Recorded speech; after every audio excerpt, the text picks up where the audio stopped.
पता नहीं, लेकिन ये खुद भी डूबेगा, पार्टी को डुबोगा, और जितने पार्टी के साथ जुड़े हुए हैं उनकी श्रद्धा विश्वास सब क्या करना है, कुछ करना है ना। कोई व्यक्तिगत विचार है, ना कोई सामाजिक है, ना कोई आध्यात्मिक है, ना कोई राजनीतिक है। ऐसे व्यक्ति को, विश्वासघाती को, देशद्रोही को, गद्दार को बीच चौराहे में देनी चाहिए। 1 में नहीं, 10 में नहीं, 100 में नहीं, 1000 में सोचे किस महान भारत देश से गद्दारी करेगा। यदि आम आदमी का, आम नागरिक का पहला सम्मान भी चला जाए ना कोर्ट के नाम तक, तो उसकी पिंडी साथी कपल ना आ जाए। अभी अकल के ढक्कन नहीं खुल रहे हैं, वो खुल लेंगे थोड़ा बहुत आगे, तो समय ने कटा होगा। कोई इच्छा नहीं है, कोई लोभ नहीं, लालच नहीं, किसी पद पैसे प्रसिद्धि का। मोदी जी की सारी फौज एक तरफ और चांदनी चौक की सीट से जो सपोर्ट मिलेगा वो एक तरफ रहेगा। नमस्कार, आप देख रहे हैं सौगंध टीवी। मैं हूं आपके साथ आशा शर्मा। और अगर बात करें तो लोकसभा चुनाव नजदीक हैं, लेकिन उसी से पहले जो है, जैसा कि अक्सर जो है वो मुख्यमंत्री अरविंद केजरीवाल ये बात बोल रहे थे कि इलेक्शन से पहले उनको जो है शायद जेल में डाल दिया जाएगा, और ये बात सच भी हुई। 8 से 9 बार ईडी का सम्मन केजरीवाल को मिला। केजरीवाल सम्मन के बावजूद भी कोर्ट में या ईडी के सामने पेश नहीं हुए। उसके बाद ईडी ने उनको पिछले दिनों गिरफ्तार कर लिया। 6 दिन की वो रिमांड पे हैं, और उसके बाद क्या निकल कर सामने आएगा ये देखना दिलचस्प होगा। लेकिन इसे देखकर अगर बात की जाए तो हर जगह पर विरोध प्रदर्शन आम आदमी पार्टी के कार्यकर्ता कर रहे हैं। वहीं पे बीजेपी भी जो है वो प्रदर्शन और बार पे वार दिल्ली सरकार पे कर रही है। अरविंद केजरीवाल ये भी कह रहे हैं कि उन्होंने कुछ नहीं किया है और बहुत जल्द वो जेल से बाहर आ जाएंगे। हमारे साथ ज़्यादा बातचीत करने के लिए इस वक्त योगी माथुर जी हमारे साथ हैं, उनसे बात कर लेते हैं। योगी जी, अरविंद केजरीवाल जी, जो कि उनको डर था कि जेल में उनको डाल दिया जाएगा चुनाव से पहले, क्योंकि बीजेपी नहीं चाहती कि वो चुनाव 2024 के लोकसभा चुनाव का हिस्सा बने। आपको क्या लगता है, साजिश के तहत केजरीवाल को जेल भेजा गया? बिल्कुल बिल्कुल, सबसे पहले तो आपका बहुत बहुत धन्यवाद। सौगंध टीवी के दर्शकों को, समस्त देशभक्तों को। आज 23 मार्च है, शहीद आजम भगत सिंह, राजगुरु सुखदेव, उन बलिदान दिवस है, शहादत दिवस है, शहीद दिवस है। तो उनको कोटि कोटि प्रणाम। और उनका अब ऋण उतारने का समय आ गया है। जो समय काल परिस्थितियाँ जो चल रही हैं देश में, उन लोगों ने ऐसे ही अपनी जान जवानी नहीं खपाई थी। उन्होंने कुछ सोच कर, कुछ सपने देख कर ही इस माँ भारती को अंग्रेजों से मुक्त करवाया था। और अब वे भी खून के आंसू रोते होंगे, कैसे कैसे लोग देश की राजधानी में कब्जा करके, राज करके, एक आंदोलन से निकल कर, एक सच्चाई ईमानदारी के नाम लेकर, और महा घपलेबाज, महा घोटालेबाज, महा बेईमान, महा बेवकूफ ईश्वर ने और दिल्ली की जनता ने उसको इतना दिया, वो संभाल नहीं पाए। अगर उनके बौद्धिक स्तर होता, उनके अंदर कोई धैर्य होते, कोई शत्रता होती, कोई ईश्वरीय कोई वरदान होता, कोई शक्ति होती, कोई भक्ति होती उसके ऊपर, कोई अरे तो संभाल लेते। वो तो एक्सीडेंटली सीएम बन गए, एक्सीडेंटली ही बचाएंगे। और उस जो एक्सीडेंटली जो सीएम बने है, तो जो मिला वो कल्पना से परे, उम्मीद से परे, सोच से परे, उसके जितना बौद्धिक सतर्कता पचा नहीं पाए। हाँ, ये पता नहीं। और इसमें कोई झूठी बात नहीं है। उनका मुख्य उद्देश्य जनता को लूटना था, सरकारी खजाने को लूटना था, अपना राज चलाना था, जल्दी पीएम के ख्वाब देखने लगे थे। पर इस जल्दबाजी में, इस मूर्खता दुर्खता में ये भूल गए कि नीति प्रकृति का भी कोई खेल है, ईश्वर के कोई नियम सिद्धांत है। और ऊपर बैठे हैं ना जो सबका फूफा फूल सिंह, आदरणीय यशस्वी प्रधानमंत्री नरेंद्र मोदी जी, वो उनको अभी तक पढ़ नहीं पाए हैं, जान नहीं पाए हैं, समझ नहीं पाए हैं। अभी वे राजनीति के, ये समझ लो कि नर्सरी के हैं, और Modi ji hi fi PhD कर रहे हैं। तो ये इनका समझ होनी चाहिए कि खुद की अकल से चलता है, सरकार चलाते हैं, पता नहीं, लेकिन ये खुद भी डूबेगा, पार्टी को डुबोगा, और जितने पार्टी के साथ जुड़े हुए हैं उनकी श्रद्धा विश्वास सब के डुबोगा। और समस्त दिल्ली के जो मतदाता हैं उनको इतना बड़ा धोखा मिलेगा कि उनके बीच में जाएंगे ना, कुछ छाती फाड़ेगा वो, तो भी शक करेंगे कहीं के दूसरा केजरीवाल तो नहीं आएगा। ऐसा माहौल ही न क्रिएट योगी योगी जी देखिए, जैसे ही अरविंद केजरीवाल जो हैं वो गिरफ्तार हुए तो अन्ना हजारे जी की जो है उनकी भी प्रतिक्रिया सामने आई। अब तक जो अन्ना हजारे बिल्कुल चुप बैठे हुए थे, कहीं पे नजर नहीं आते थे, वो अचानक से जो है वो निकल के सामने आए और अन्ना हजारे से लोग उम्मीद कर रहे थे। खास तौर पे अगर बात की जाए तो आम आदमी पार्टी के तमाम लोग जो हैं वो उम्मीद कर रहे थे कि अन्ना हजारे जो है वो केजरीवाल की गिरफ्तारी के लिए विरोध करेंगे। लेकिन अन्ना हजारे का ये बयान कि मैंने केजरीवाल को लाखों बार समझाया था, वो नहीं माना और अब ये जो उसके साथ हुआ ये तो होना ही था।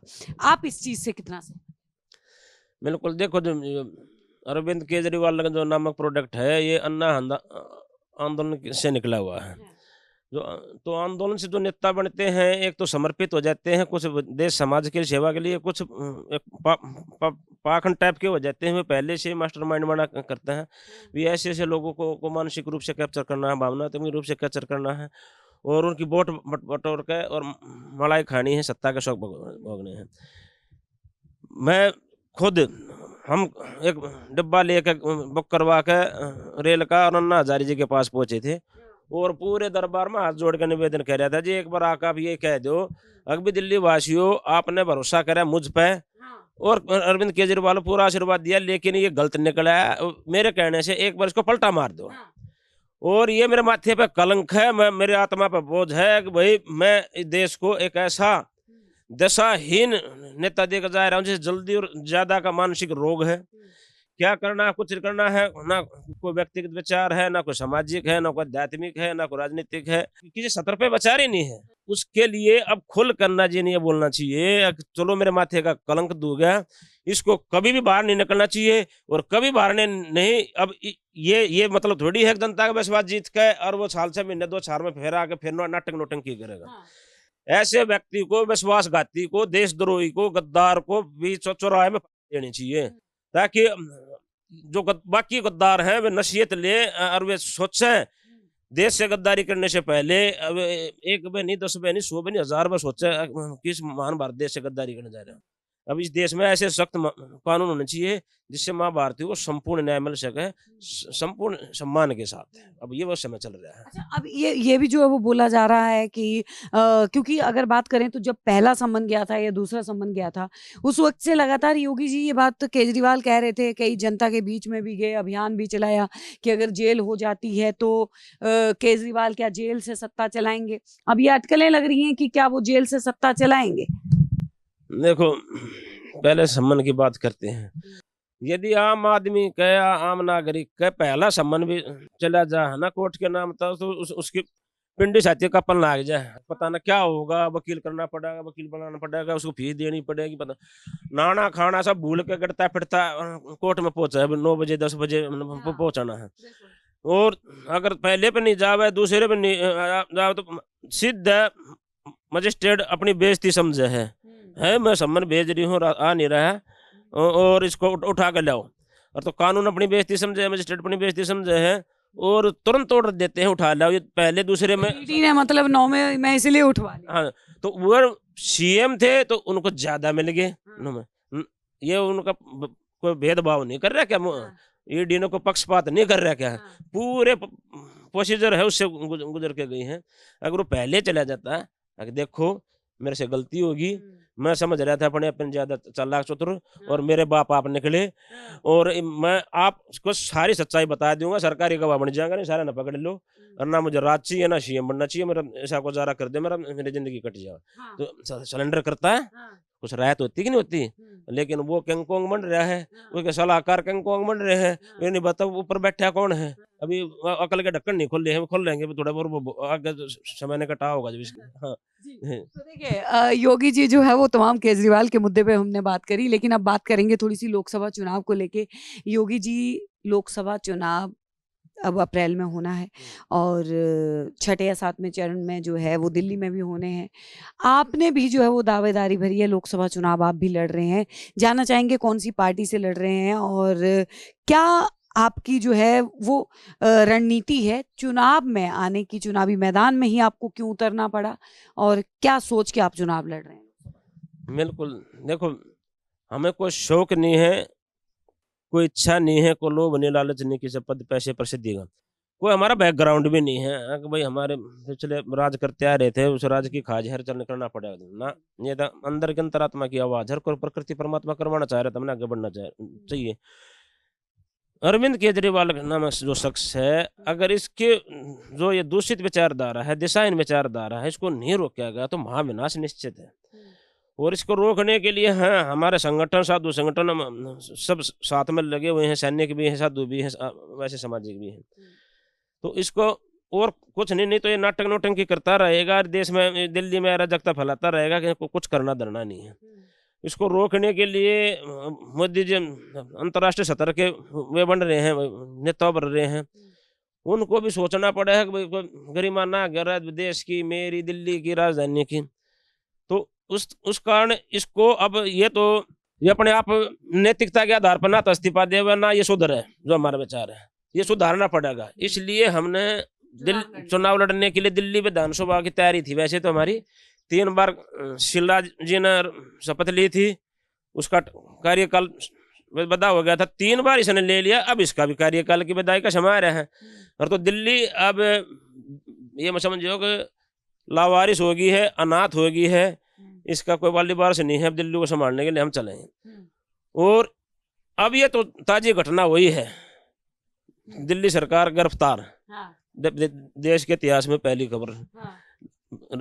मुख्यमंत्री को गिरफ्तार जो है वो, जब वो मुख्यमंत्री पद पे हैं उसी वक्त उनको गिरफ्तार किया। अंतर्राष्ट्रीय स्तर पर कितने छवि गरी होगी, कितने छवि गरी होगी, लेकिन है जो है। तो इसको हटाने के लिए हमने एक लोकसभा चुनाव चांदनी चौक से विचार किया है। हमारे संगठन, हमारे पूज्य गुरुजी और हमारे जितने महामंडलेश्वर साधु संत समाज है, सैनिक हैं, सभी ने आशीर्वाद दिया है।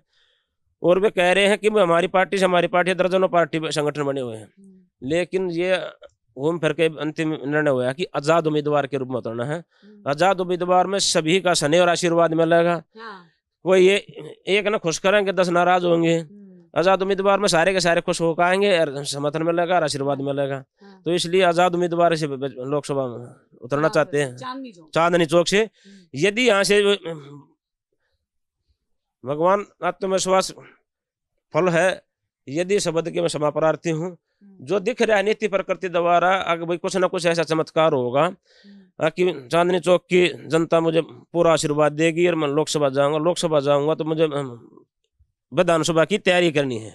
और कोई उद्देश्य नहीं है लोकसभा में किसी भी गद्दार को, किसी भी देशद्रोही को, उसका कोई पार्टी से है, परिवार से है, कोई बड़ी हस्ती है, कि बोलने नहीं देंगे। क्योंकि वहां देशभक्त बैठेंगे, सभ्यता बोलेंगे, लोकसभा का मजाक नहीं उड़ने दूंगा। मोदी जी की सारी फौज एक तरफ और चांदनी चौक की सीट से जो सपोर्ट मिलेगा वो एक तरफ रहेगा। ये भविष्य की पिक्चर है, भविष्यवाणी है ये।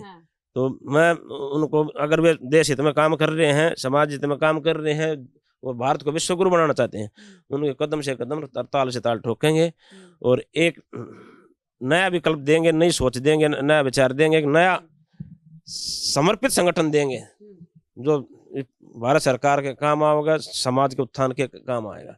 ऐसे लोगों का हमारे पास लाखों लोगों की संख्या में है। तो हम क्या करेंगे उन मूर्तियों का, उनका सदुपयोग करने का समय आ रहा है। योगी जी देखिए, हम आप लोकसभा चुनाव की तैयारी जो है वो कर रहे हैं, तो हमारे चैनल और हमारे दर्शकों की ओर से भी आपको बहुत बहुत शुभकामनाएं कि आप इस लोकसभा चुनाव में विजयी बन के जो है वो सामने आए और जो देश हित के लिए योगी माथुर जी जो है वो सोचते हैं, उस सपने को वो साकार करके दिखाएं।